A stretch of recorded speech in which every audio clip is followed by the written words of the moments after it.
everybody, what's going on? Welcome to Level Up Gaming, the one show where you earn XP just by watching. Oh, I nailed it. um, as always, I don't know why I feel the need to tell you all these things, but I've tried recording this multiple times before and it just wasn't working. And I don't know what's going on, but let's hope this is a good one.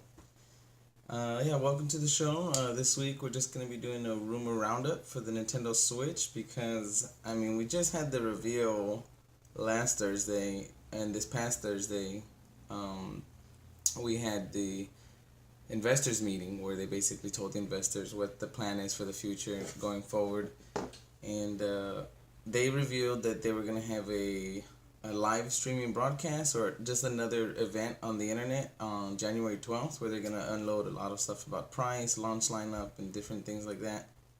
But that also kind of seemed to set a shockwave through the industry of partners and people within Nintendo kind of not spilling or spreading. Yeah, I guess just leaking rumors to other people who report them to the big outlets. And there's some pretty interesting stuff going on there. The ones I'm just gonna list off the ones off my head. Man, I'm getting tongue tied today.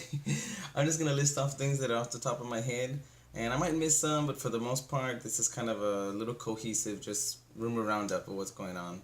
And the one that recently heard was that the touchscreen is going to be capacitated. It's going to be more in line with what you get in a cell phone as opposed to the DS or the Wii U line where you could only tap one thing at a time. It's also going to be 6.2 inches. We hear in order to mitigate this, when you switch to off-screen mode or when you put it on the dock, since you can't have a touchscreen on your TV, rumors also say that the right Joy-Con controller, which again, the little things that are on the side, those controllers, they're called Joy-Cons, which is a combination of joystick and controller. But basically those, one of them is going to have an infrared sensor so that you can use on your TV in order to use like the Wii remote was. We've also heard a rumor that there's going to be micro SD card support, but specifically SDXC, which is a little bit above SDHC, which is basically a higher capacity than regular high capacity micro SD cards, up to 128 gigabytes. A lot of people seem to be pretty pissed off at this, but that's because games nowadays are bigger than ever. There's quite a few games on Xbox One and PS4 that start at 50 gigs and go up to 80.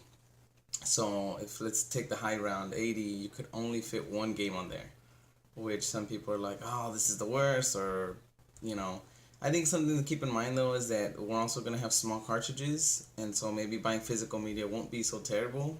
And they keep advertising this as a home console, which ties into another rumor or thing that we've heard. It's not a rumor.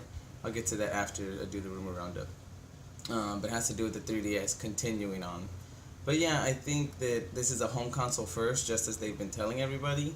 And with that in mind, I don't think your goal or job is to keep multiple games on it, at one time. I think you should just, like a home console, you have one CD in there. Yeah, with the digital age, you can put a bunch on there. But yeah, I don't know. That's another thing I might tackle in a future episode is digital versus physical. But for now, I'm just rattling off the rumors.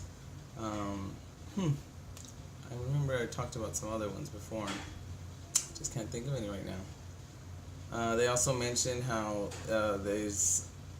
I don't think this is a rumor. I think Kimishima actually meant, who's the president of Nintendo right now in Japan. I think he mentioned that they have, with those Joy-Con controllers, I think the system itself is just more open to more accessories so they can do different things with it.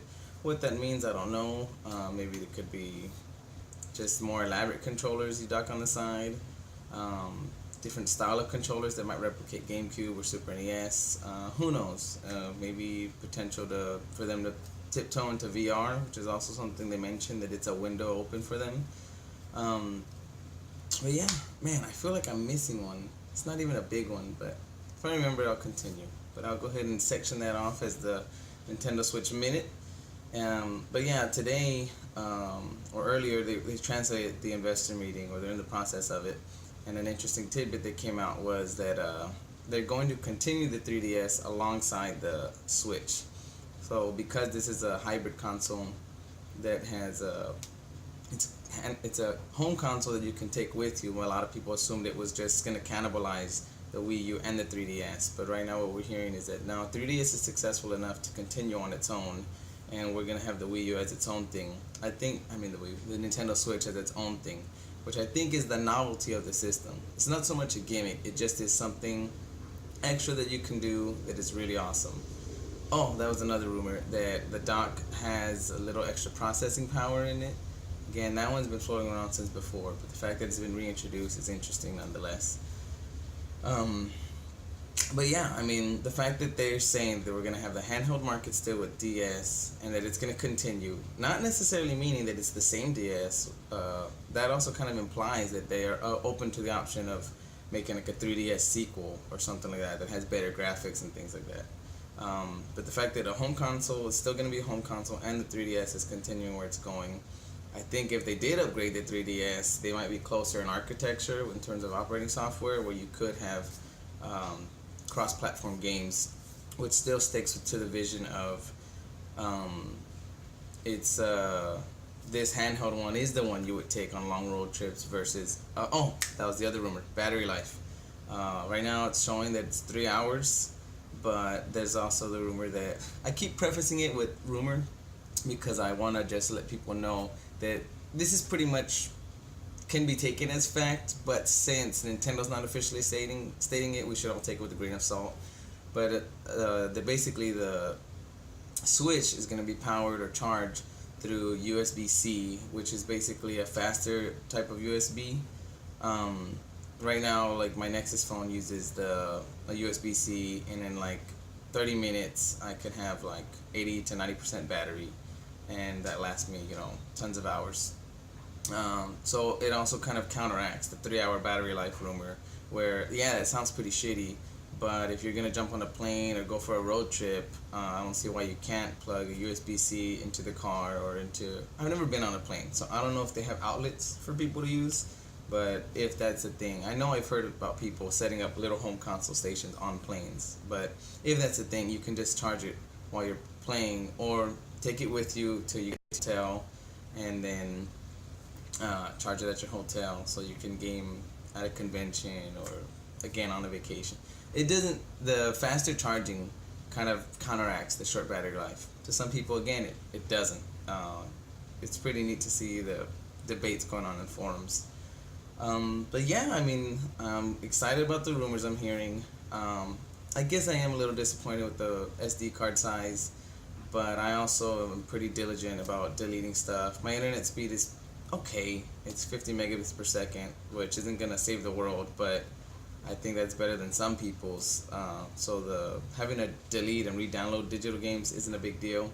But again, if I might just start buying little carts and have those little pouches that you can put like 30 games in cartridge form. We'll see.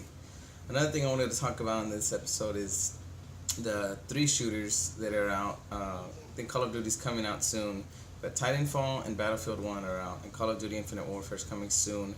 The EA released games, those are doing well, Titanfall and Battlefield.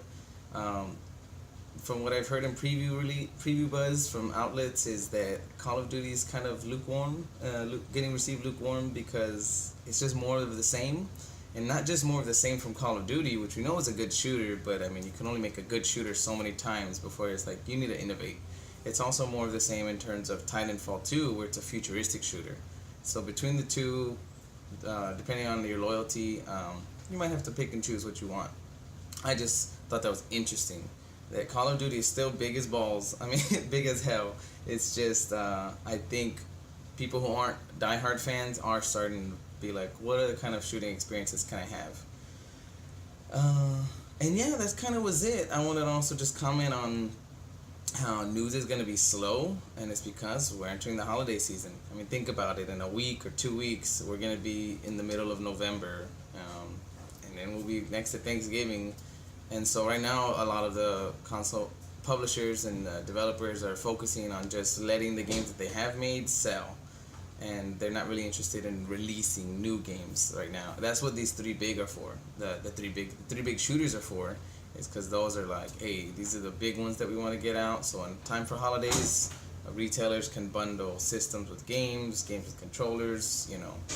It's just one of those things. So we're not gonna really hear a lot, which is also why you see the big media outlets do the best game of the years awards that they give out, best shooter, best adventure, which is fine for them because they have played a bunch of people and have a group of editors.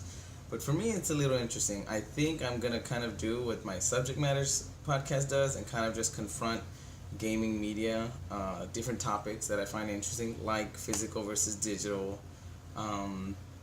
maybe where consoles are going versus where they could be going or should be going, in terms of the way they're kind of adopting the mobile market strategy where they're just iterating on things. It looks like that's what they're going forward doing. I might just cover different topics like that. Again, I'm trying to keep these videos shorter so that people keep their attention better. But yeah, I think that'll be it for now, and I will see you guys next week.